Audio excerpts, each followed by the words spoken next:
to Zone Coverage, sponsored by Stewart's TV and Appliance. We're here for a weekly look at everything having to do with the Cleveland Browns. I'm Scott Petrak, Browns beat writer for the Chronicle Telegram, Medina Gazette, and BrownZone.com. And this is Jim Ingraham, our sports columnist. Well, Jim, the Browns fall to 0-12 with, I guess a mundane loss. They hung around. They had a chance in the fourth quarter. They don't get it done, which is nothing unusual. Let's get straight to it and talk about Josh Gordon. That seemed to me the most interesting thing in that game. What were your impressions for a guy that hasn't played in almost 3 years? Yeah, it was actually pretty amazing, I thought. I mean, for a guy, like you said, had not been out there in forever, and, he caught the first pass on the first play of the game. He could have had several more, but you could just see the physicality that he brings to the game and how much bigger and stronger he is than a lot of cornerbacks, and the speed has always been there. So, it's one of those tantalizing moments in a Browns season of what-ifs that, if he could have stayed clean all these years, there's your number one weapon for the last 3 or 4 years. They don't need to worry about receiver next year, but unfortunately none of that is true. And even Josh Gordon's immediate future is not clear because of his history. You never know from week to week what might happen. Yeah, I want to get back to that in a second, but it did strike me, you hear the Browns players and coaches talk about him with such excitement. And then you wonder, can it be that good? Is he really that good? And then you see him play, and you go, yes, this is a guy that is maybe even right now a top 10 receiver in the league, and that's amazing given the time away, given everything he's been through. But he's got an unbelievable body, unbelievable hands. But let's go back to that trust factor. I wrote a column about it last week, just saying, can you trust this guy? And I'm not sure the Browns have a choice because I don't think they can trade him. Even after the season, I don't think they can trade him for anything near his value. But so what's the options for the Browns? Do you just ride it out and kind of hope that he turns out to stay clean and be the guy you want him to be? Yeah, I mean, it's like the lesser of two evils. I mean, like you said, his value is not what it would be for a guy with that kind of skill set, but with that kind of history, it makes it tough to trade him for equal value. So maybe you just ride this thing out till he either proves that he's turned a corner and he's now going to be a functioning NFL player, or he flames out again and then you just cut ties with him. I think maybe it's better to do it that way and hope that he's seen the light and that he's going to get his life turned around and be a good, solid NFL player that you can count on. Yeah, I think you're right. Especially they have his rights through 2018, and then he becomes a restricted free agent. So there's no contract pressure at all. Why not see what you have? Now, that doesn't mean you can ignore a receiver. You still have to go draft one or sign another one because you can't count on him. But if he is your bonus, what a big bonus that could turn out to be.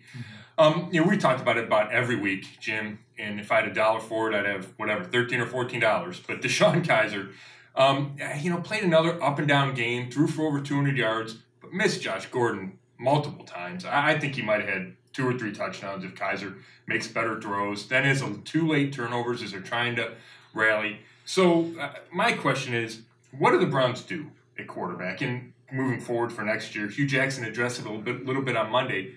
Do you automatically draft a guy number 1 overall? Do you make a run at a Kirk Cousins? Do you sign a lesser veteran like a Teddy Bridgewater or Case Keenum or Alex Smith or Eli Manning and pair him with DeShone Kizer because it's too early to give up on him?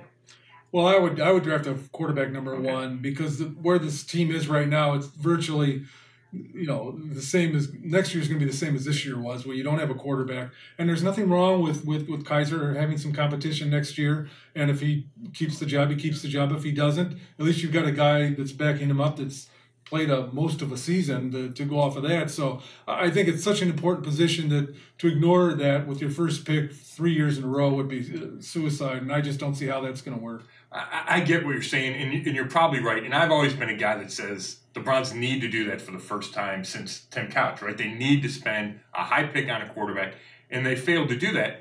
We've talked about it. I like DeShone Kizer more than a lot of people do, and I'd hate to give up on him. Now, you're right. They could draft a guy, and DeShone Kizer could beat out that quarterback, and competition's fine. But I would also be okay if they found the right veteran to pair with DeShone Kizer. And I'm not saying who that guy is yet. Maybe it's Alex Smith. Like I mentioned, it could be, if you run to Kirk Cousins, then you have the guy for the next 4 years, and then maybe Kizer learns enough. But I still need to see the draft quarterbacks too. I don't know if I like Darnold or Rosen or Allen enough to take one at number 1. And if I don't, then I think the backup plan is okay. But there's a lot to be left, and it's obvious you can't just count on DeShone Kizer to be your starter going into next year. Yeah. Hugh Jackson. He dropped to 1-27 as a head coach, which is the worst start for any coach with a team in NFL history. Passes John McKay of those bad 70s Buccaneers teams.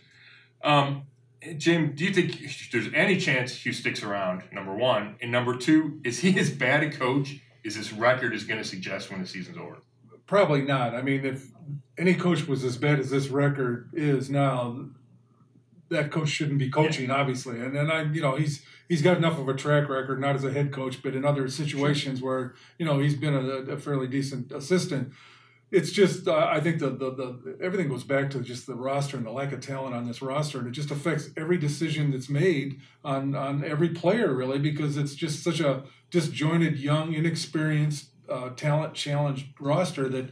Among the people you can't really judge it from is probably the head coach. That doesn't mean he shouldn't be replaced, because it's hard to envision a guy going 1-27 and coming back for another chance. So I would be more surprised if he's back than if he isn't back. But I think he is better than this record shows. I think that's fair to say. And I think what gets criticized maybe too much is his offensive system, his game planning, because I think it's better than it's shown up. And I think if he had a legitimate, experienced quarterback, it would look better. I think some of the play calls are there to be made, and he just doesn't have the talent to make it.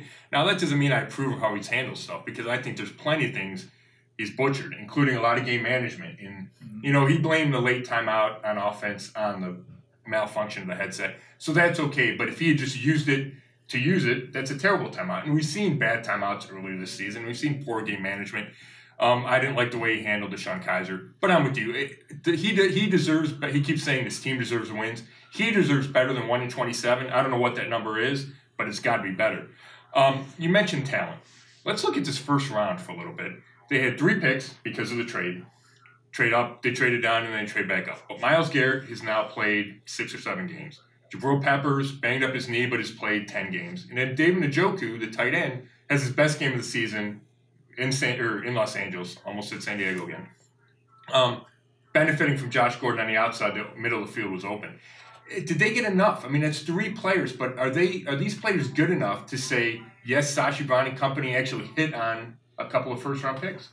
No, in my opinion, no. Yeah. I think part of the decision is, the trade out of number 12, I think it was, for a quarterback that Deshaun or Watson. Yeah.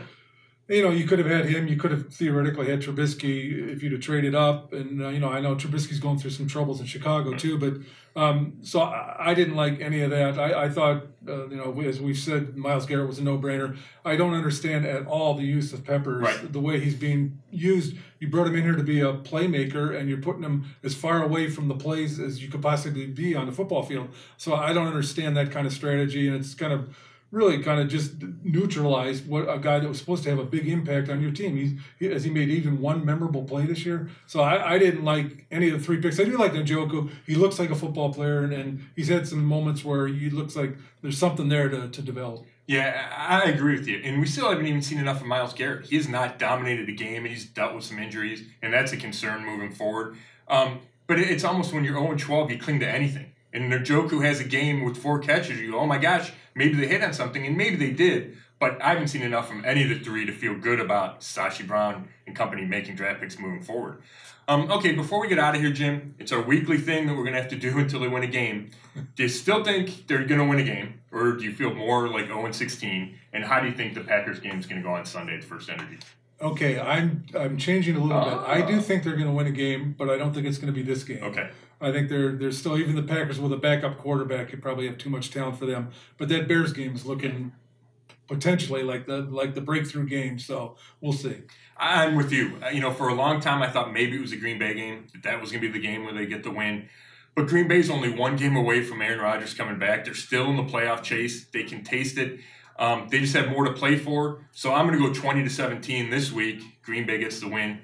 But I'm aiming at Christmas Eve. I think Hugh Jackson has a chance to not go winless 2 years in a row on Christmas Eve, which, of all the crazy stats, that would be a crazy stat, right? That would. All right. Well, thanks for watching, and we'll be back next week, sponsored by Stewart's TV and Appliance.